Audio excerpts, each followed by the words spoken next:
Hey everyone, welcome back to the human side of AI. I'm Flora, your host, your hype woman, and your reminder that using AI doesn't mean losing yourself in the process.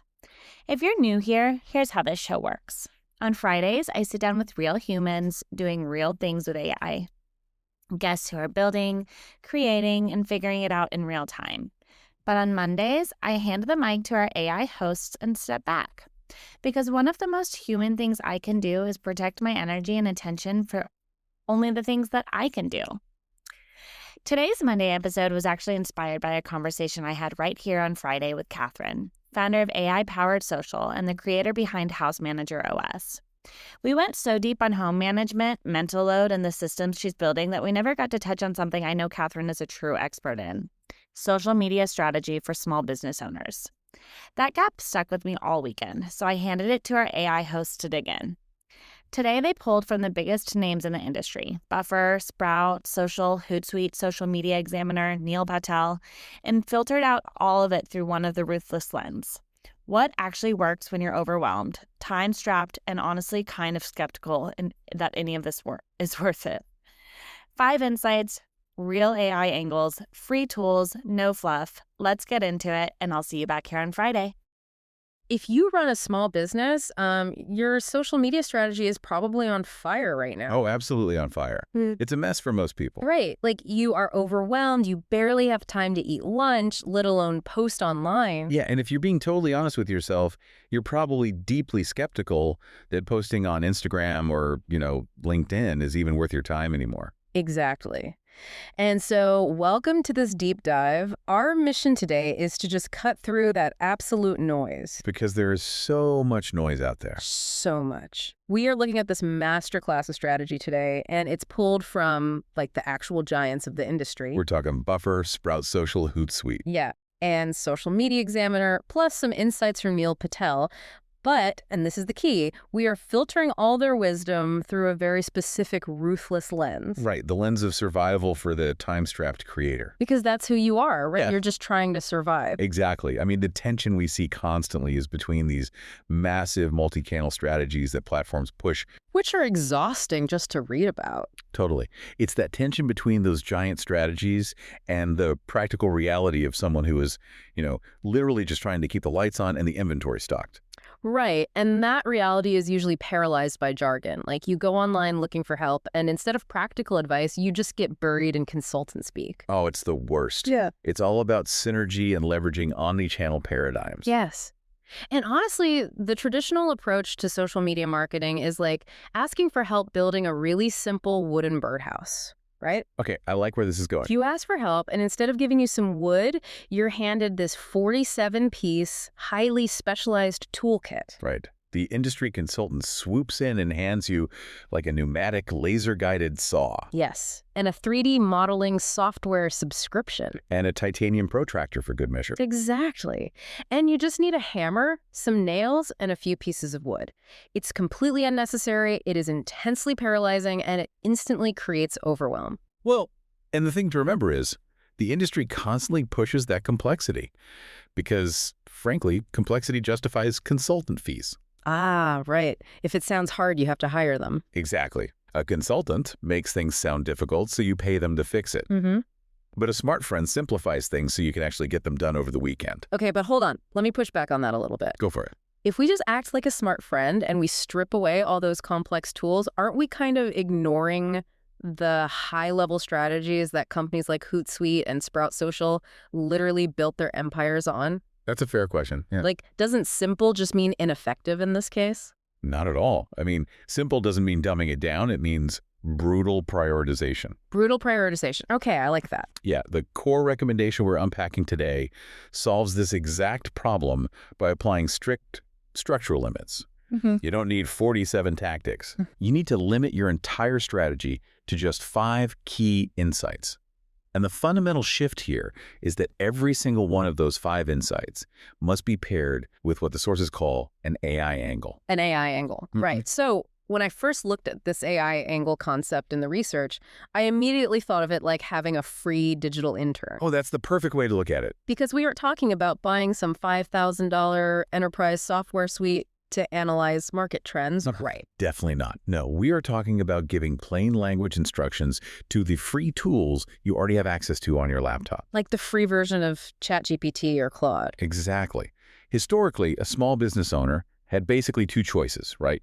Spend their own non-existent time creating strategies, or spend non-existent money hiring an agency. And both of those options are terrible. They are. So the free robotic intern introduces a third option. It fundamentally alters the cost of execution. So let's break down these 5 key insights and actually put that intern to work. Let's do it. Where do we start? We start with the biggest time sink of all, which is content creation. The very first insight is that you cannot create from scratch every day. Oh, please say that again for the people in the back. You cannot create from scratch. You have to ruthlessly repurpose. Because staring at a blinking cursor on a Tuesday morning while the phone is ringing is just a nightmare. It's paralyzing. So instead of writing a brand new LinkedIn post and a new tweet and a new Facebook update, you take one core piece of content you already created. Right, like your weekly email newsletter or maybe a blog post you wrote last month. And here is where your AI intern steps in. Because the AI angle isn't just some vague directive to use AI, right? Yeah. It's a specific workflow. Yes, very specific. You take that weekly newsletter, you paste it into the free version of Claude or ChatGPT, and you give it a very clear, plain language prompt. Something like, act as an expert social media manager. Right. Take this newsletter and extract 3 distinct, engaging LinkedIn posts. Focus on the actionable advice, keep the tone professional but approachable, and please do not use generic hashtags. I love the no generic hashtags rule. Yeah. But yeah, you are literally delegating the formatting. Exactly. You provided the raw knowledge, like the wood and the nails of our birdhouse, and the AI acts as the hammer. That's a great way to put it. It chops it up, formats it for the specific platform, and hands it back to you in, 10 seconds? Literally 10 seconds, Correct. which is amazing. It really is. And that leads directly to the second insight, which is audience listening. Oh, right. The big platforms preach that you need to constantly monitor what your customers are saying. Yeah, they say you need to know their pain points intimately. Which sounds great. Yeah. Right. Until you realize you do not have 4 hours on a Wednesday to read through 500 competitor reviews on Amazon or Yelp to figure out what people are complaining about. Honestly, nobody has time for that. But your intern does. The AI intern. Yes. The AI angle for audience listening is incredibly powerful. You can literally copy 50 reviews of a competitor's product. Or even 50 reviews of your own product, right? Exactly, yes. Drop them into your AI tool and ask it, analyze these reviews. What are the top 3 recurring complaints? And what are the top 2 features people love the most? Oh, that's smart. And then you say, give me 5 ideas for social media posts that directly address these specific pain points. Wow. That is essentially doing the work of a junior marketing researcher in under a minute. It totally is. You instantly know that, say, people hate the packaging, but they love the durability of the product. So your next Instagram reel is specifically about your product's durability. It just removes all the guesswork. Completely. It takes all the emotion and the fatigue out of the research phase. Which is huge for avoiding burnout. Yeah. Now, the third insight tackles another massive barrier for small businesses, and that is visual consistency. Oh, boy. The consultant advice is always that your brand needs this highly polished, unified aesthetic across all channels. Which is terrifying for most of us. I mean, I am not a graphic designer. I don't know color theory. If I open advanced design software, I am just going to make something that looks like an early 2000s MySpace page. Oh, the glitter text and the crazy background. Exactly. It's going to be awful. Well, the Smart Friend approach strips that right back. Mm-hmm. Visual consistency does not mean award-winning graphic design. What does it mean, then? It just means being recognizable. The AI angle here leans into accessible, widely available tools like Canva's free tier. Oh, Canva's great. Yeah, and you don't need to generate complex AI art that looks, unnatural or weird. Yeah. You just ask your AI text tool to generate 3 simple punchy quotes based on your industry expertise. Okay. And then you drop those quotes into a single pre-made template on Canva. Right, so you just change the text, keep the same background color, and export it. Exactly. The intern handles the layout constraints. You are not reinventing the wheel every time you need an image. That makes so much sense. You are establishing a baseline of quality that is actually sustainable for you. Sustainable is the key word there. Which brings us to the fourth insight. And this is where the paradox of the human side of AI really comes into focus. Okay, I've been waiting for this part. It is about conversational copywriting. One of the biggest mistakes small businesses make is sounding like a giant, faceless corporation on social media. Oh, I see this all the time. It is so hard to write casually when you are stressed out, though. It really is. Like, you sit down to write a quick update about a new product, and suddenly you are using words like synergy and optimized solutions. Just throwing buzzwords. Because you think that is how businesses are supposed to sound, but it just feels incredibly stiff.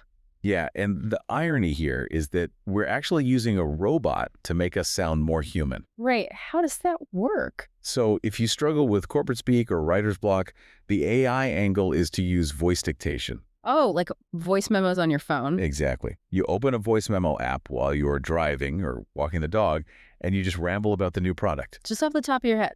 Yeah, you talk about why you are excited about it, the annoying hurdle you had to overcome to get it. Made just the raw, unvarnished truth. And then you feed that chaotic, rambling transcript into the AI. Yes.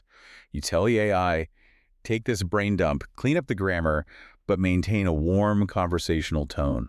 Write it as an Instagram caption. That is brilliant. The AI strips away the ums and the rambling, but it keeps your unique perspective. Exactly. It prevents you from falling back into that sterile, robotic corporate voice. I want to pause on that for a second because it highlights a massive fear people have about AI. Yeah, for sure. The fear is that if we rely on this AI intern, our social media is going to sound like it was written by a vending machine. A vending machine, yeah, just totally soulless. Right. But what we are actually doing is having the AI handle the structure so the human can handle the warmth. That is beautifully said.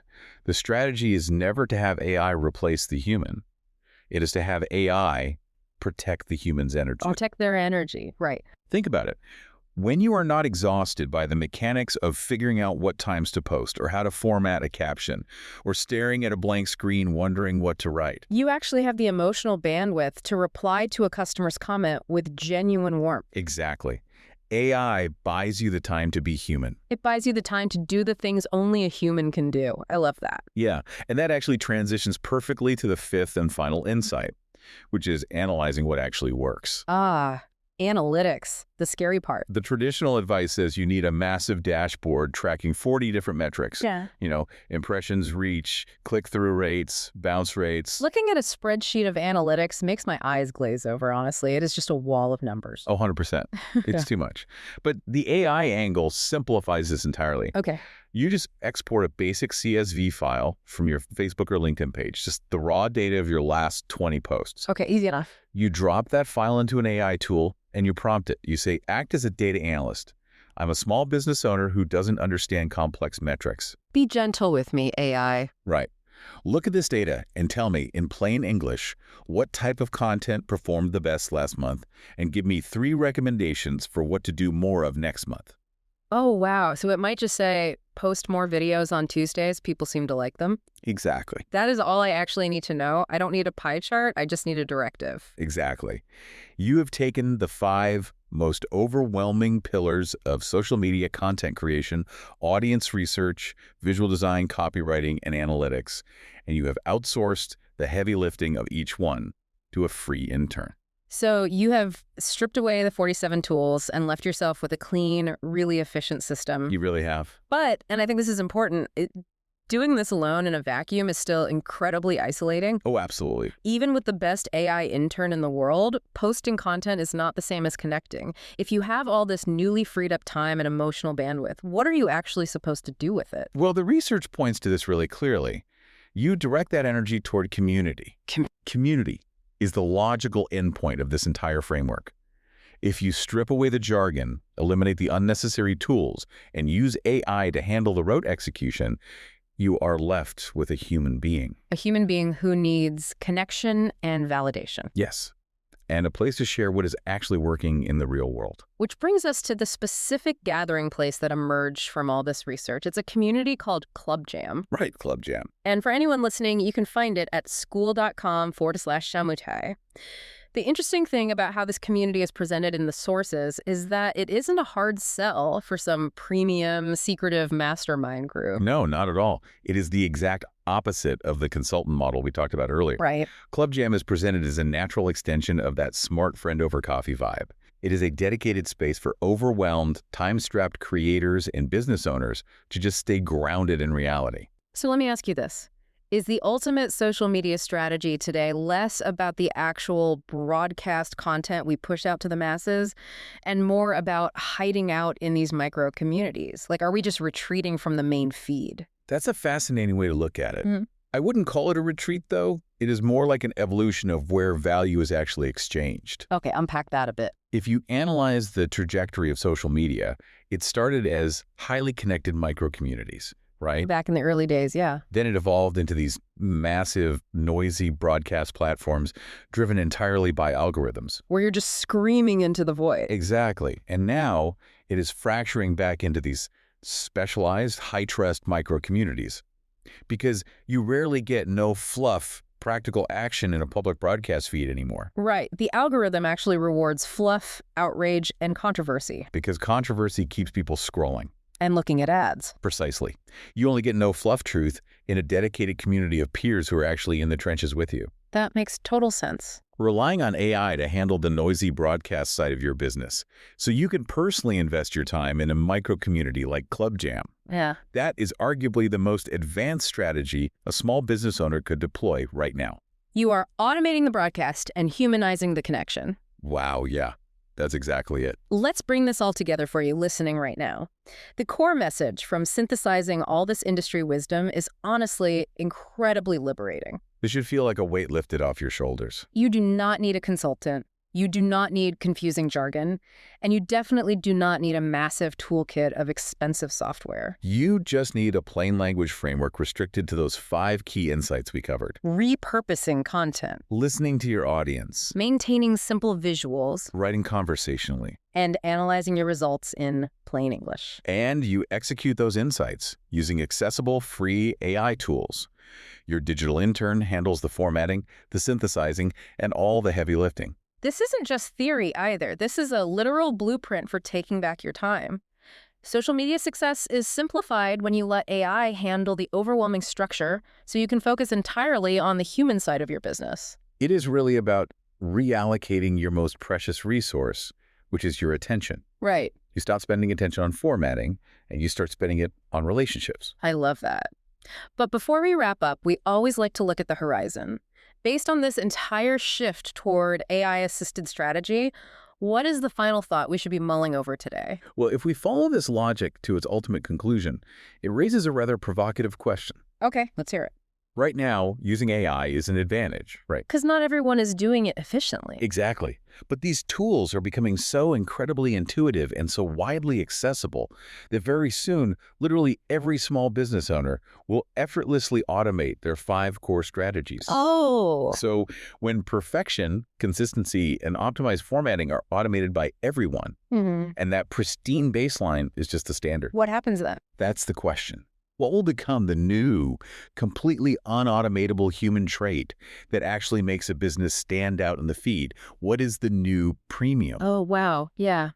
When everyone has the perfect robotic intern, the polish basically doesn't matter anymore. It becomes invisible. Maybe the new premium is the imperfections. You know, the weird, messy humanity that an algorithm would never even think to generate. That's a really interesting thought. Figuring out what that looks like for your specific business is definitely the next big hurdle. But the good news is you don't have to figure it out alone. You can come hang out at school.com/Jamuta and figure it out with the rest of us. Thanks for joining us on this deep dive.